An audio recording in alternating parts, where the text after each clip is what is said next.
Hey everyone, I'm Chef Tony Marchanti with my wife Sonia. You're about to watch one of our cooking videos that's created for our howtocookseafood.com online cooking class. Thanks for watching. We hope you enjoy the video, and this is a sample of what you're going to see in our online cooking course. So we hope we become friends with you in our community, and we look forward to seeing you soon. Take care. Bye. Hey everybody, how you doing? I'm Chef Tony Marchanti. My wife Sonia is running the camera right now. We are here to show you a recipe we do. This is very similar to how your lessons will be. It's very quick, to the point, and factual. So we're making a dish called Italian Paella today. We have a dry pasta here. It's angel hair pasta, capellini. We have mussels from Prince Edward Island. We have a scallop from Massachusetts. We have beautiful Texas shrimp. We're going to use some olive oil. We're going to use some Old Bay and a lobster broth. So we start the recipe like this by breaking the pasta up and putting it in a hot pan. We'll add a little bit of oil. That's going to get hot real quick because it's already gotten heated up ahead of time. We're going to put in a ladle full of marinara sauce, whatever type you like. We're going to add some lobster broth to this pan. Alright. That's going to start cooking that pasta and that flavor. We're also going to add a little bit of chopped up garlic and olive oil right here. Lay that in the juice. And a couple shakes of Old Bay. Alright, so the Old Bay, maybe half a tablespoonful. We're going to let that cook for about 3 to 5 minutes. It's going to cook that pasta and cook in some of the flavor. And we'll be right back when we start adding the seafood. So it'll be about 3 to 5 minutes, so we'll see you in a minute.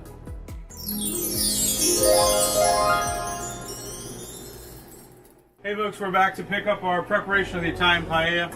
The pasta and the juice has been cooking. Remember, this is a little bit of marinara sauce, some garlic, some Old Bay, and a little bit of lobster stock. You can use a chicken broth, any kind of fish stock.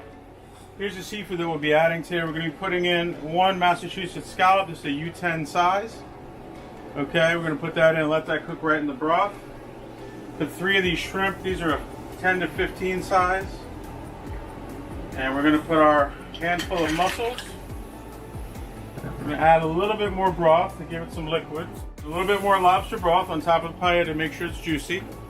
And we'll let that cook for about 2 to 3 more minutes later. But we like to put everything together so all the flavors come together.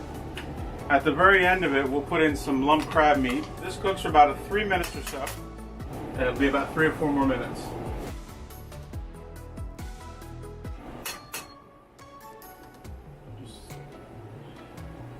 So you'll see the pasta in the paella is still a little bit al dente. You only want to cook it about 3 or 4 minutes.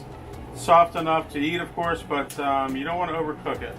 And remember, that pasta had started from a raw state. You'll see some of the mussels are opening now. That's what you want to look for. If any of these mussels don't open in the next minute, I'm going to throw them away, take them out of the dish, because they're probably not good. They should all open, but just in case, that's what you want to look for.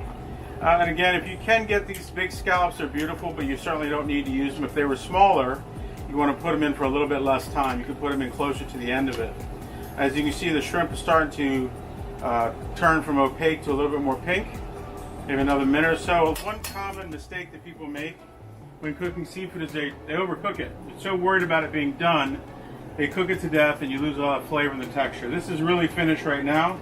If you go back to look at these mussels, they're opening up nicely. They're all getting that nice broth inside. So that broth is cooking them, as well as the broth that's coming from inside them makes for a great flavor to go out into the rest of the pasta.